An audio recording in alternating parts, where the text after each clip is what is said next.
Hello, this is Paul from Play Magazine, and this is Battlefield Hardline. Obviously, by now we've had quite a lot of time to really delve into the multiplayer, really see how it works.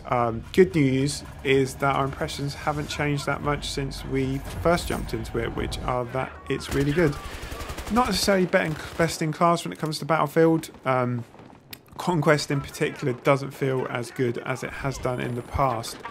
That's kind of indicative of Battlefield Hardline, really. When it tries to do what Battlefield's done best, it doesn't necessarily always match up. It's generally when it does things in a new way that it's at its best.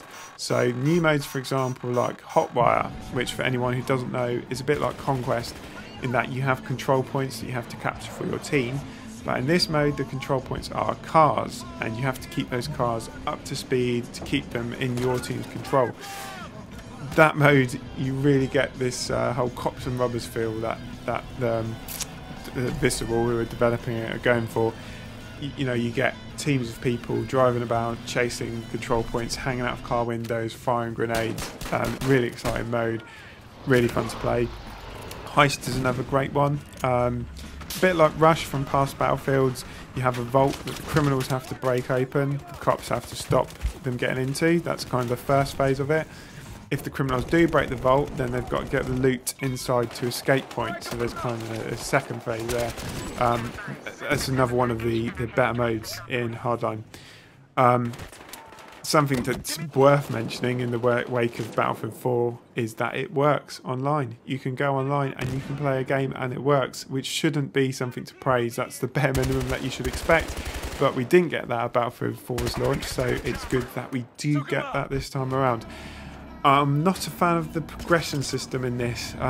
They've split the equipment between cops and criminals, which I can see why they did. They were trying to differentiate the two teams, but then you unlock stuff for the cops and then you switch to your criminal and you haven't got that equipment. It's also got too many layers to it. Like you have to get experience to get to a certain level to unlock a gun, and then you've got to get a certain amount of kills with that gun to unlock more, but then you've also got to earn cash to buy stuff. It's just a bit too much, overly convoluted. I will mention the single player briefly. I know generally most people come to Battlefield for multiplayer. If you were thinking of going for single player, I wouldn't bother. The campaign's probably better than past Battlefield campaigns, but that isn't really saying much. It's a bit like saying being punched in the face is better than being kicked in the shin. Neither are particularly enjoyable. I like the freeze mechanic. You can tell guys to freeze and handcuff them, which is you know, fun for a while. If maybe feeling a bit contrived by the end of the single player campaign. It's not bad, but it's not why you should be playing Battlefield. It's multiplayer why you should be playing it. That is the best part of Battlefield Hardline. Is something that people who have enjoyed Battlefield in the past will enjoy. When we reviewed it for the magazine, we gave it 70%, which that basically tells you what we think about it. It is a good game. It is a good Battlefield game.